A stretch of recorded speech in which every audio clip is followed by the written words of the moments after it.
even the one who doesn't understand politics, does feel the confusion when it trickles down from the leadership to the people. Because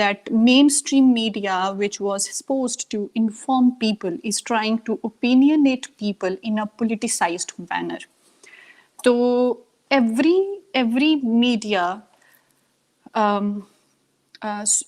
would say source is be that electronic or print, is owned by some school of thought.